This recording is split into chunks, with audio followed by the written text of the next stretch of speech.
back again for another top tip. Boilers this time. So I'm piping this boiler up and it's going to be in a cupboard, so it's going to be boxed in. And the pipework comes from above in the sides there, look. And it's quite tight to get the pipework in. So I've used a little trick now using Munson rings. Here we go. So I put the clips on top of one another. So using that method, I've managed to get 4 pipes quite close together in a tight space. When you do this, just be apprehensive the cold doesn't get heated up by the hot. Another thing, when you're using manufacturer's own controls and open thermal e-bus is being used, always put them through separately, because the mains AC voltage, which should be heat resistant cable and sealed, could cause turbulence and affect the signal. So always put them through separately. And also pierce the grommets. Don't put a massive hole in them, don't remove them, a little bit of a pierce and put the cable through so it's still a room sealed appliance.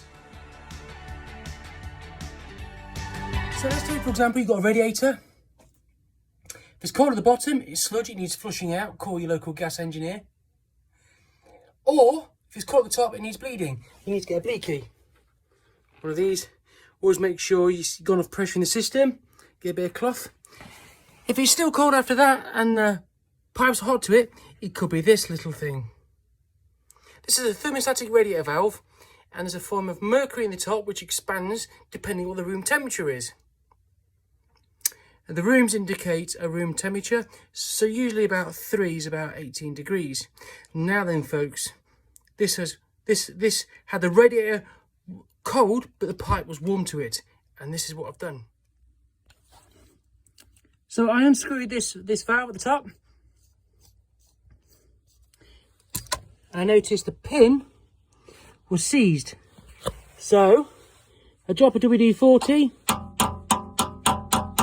give it a tap, and that did it. So radiator valves, take the heads off, WD, tap, up the pin goes. Wow, back again with another top tip. So imagine you're a DIYer, you keep rewashing your tap and it keeps dripping. You can't understand why, you put a new washer on. This can help you. A tap reseating tool. These are brilliant. Basically what you do is, you take out the top of the tap, you screw this in, and you push down, and it cleans the base of the tap. It's got a file on, look. It's good, isn't it? These are about £12. So here, I've cut open a tap in half.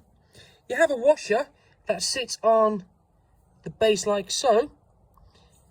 Sometimes what can happen is, on that base, the brass can corrode and pinhole. Tap receiving tools goes in, those threads screw into there, and you push down, and it gives you a whole new surface. So it's smooth for the washer. Keep following me, there'll be plenty more tips coming. Thanks for following me and thanks for your support. Look at these valves. So these always struggle to heat the radiator up because the pipe becomes blocked. So the flow goes through that pipe and takes it to the side of the radiator. And usually you can take these out and flush them, but I've never seen one like that. Look. Never seen one like that before. Usually I've seen the ones that are plastic.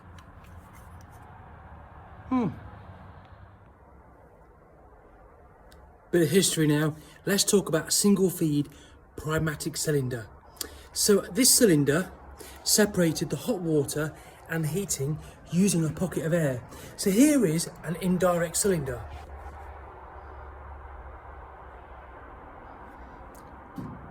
Hot water with central heating water inside the coil. Now let's go back to this piece of history. This is a Primatic. Look at this, fantastic, fantastic. So the hot water comes in, goes up in this pipe, the hot water goes up in this pipe, comes out here and feeds the radiators. That's why it's a single feed. So one system in the loft,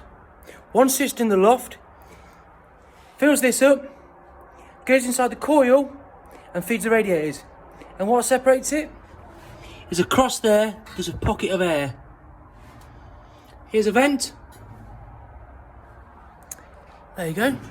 History. These are very old. You don't really see them now. They're very inefficient. If you come across a real old one, you'll see a stamp, a shield stamp. And years ago, they used to fill them up with water, boom, and stamp them with a shield to say it had been tested.